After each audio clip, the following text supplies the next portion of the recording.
muling mabawi.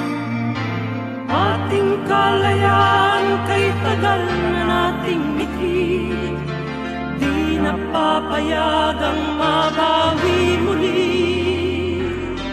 Magkakapit-pisig, libu-libong tao, kay sarap pala maging Pilipino.